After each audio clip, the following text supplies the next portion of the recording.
வந்து கழுவுறதுக்கு எல்லாருக்கும் தெரியும். ரொம்ப முக்கியமான விஷயம் கூட. இன்னைக்கு இருக்கக்கூடிய நிறைய சுகாதார குறைபாடு பார்த்தீங்கன்னா, இந்த கைகளை கழுவுறத வச்சு தான் இருக்கு. உலகத்திலேயே 40% மேல இருக்கக்கூடிய நோய்கள் எல்லாமே இந்த கைகளை கழுவாதால வரக்கூடிய பிரச்சனைகள் தான். அதில் முக்கியமான பார்த்தீங்கன்னா 5 முதல் 10 வயது குழந்தைங்களுக்கு இந்த பிரச்சனை ரொம்ப அதிகமாகவே இருக்குங்க. நிறைய வந்து அந்த மாதிரி இருக்கும்போது வாந்தி, பேதி, டைஃபாய்டு, காலரா அந்த மாதிரியான வியாதிகள் வருது.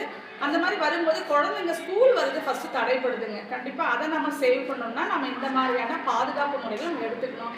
எப்பெல்லாம் நம்ம கை கழுவணும்னு பார்த்தீங்கன்னா, நம்ம பேசிக்காக சொல்லணும்னா நம்ம கழிவறையை பயன்படுத்துறதுக்கு பின்னாடி நம்ம வந்து கையை கழுவணும். அதுக்கப்புறம் சாப்பிட்றதுக்கு முன்ன பின்ன குப்பையெல்லாம் எடுத்து போடுறோன்னா அந்த இடத்துல நம்ம நல்லா கைகளை வந்து அதுக்கு வந்து 8 ஸ்டெப்ஸ் இருக்குது. அதை ஃபாலோ பண்ணி நம்ம அதை கண்டிப்பாக கழுவணும். அதுக்கப்புறம் பசங்க வந்து இதெல்லாம் தலைமுடியில் இல்லை மூக்கில் இல்லை கையில் காலை இதெல்லாம் வந்து பண்ணிவிட்டு அதுக்கப்புறம் அப்படியே சாப்பிட்ற பழக்கம்லாம் இருக்குது. அதெல்லாம் இல்லாமல் நம்ம முடிஞ்ச வரைக்கும் இந்த 5லேருந்து 10 வரைக்கும் குழந்தைங்களை வந்து நம்ம கை கழுவினோட இம்பார்ட்டன்ஸை நம்ம சொல்லி வளர்க்குறது மூலிமா நம்ம கண்டிப்பாக இந்த மாதிரி ஆரோக்கியம் இல்லாத ஒரு வாழ்க்கையை வந்து நம்ம தடுத்துடலாம். என்றைக்குமே ஆரோக்கியமான வாழ்வு தான் நமக்கு ஆபத்தில்லாத வாழ்வாக இருக்கும்.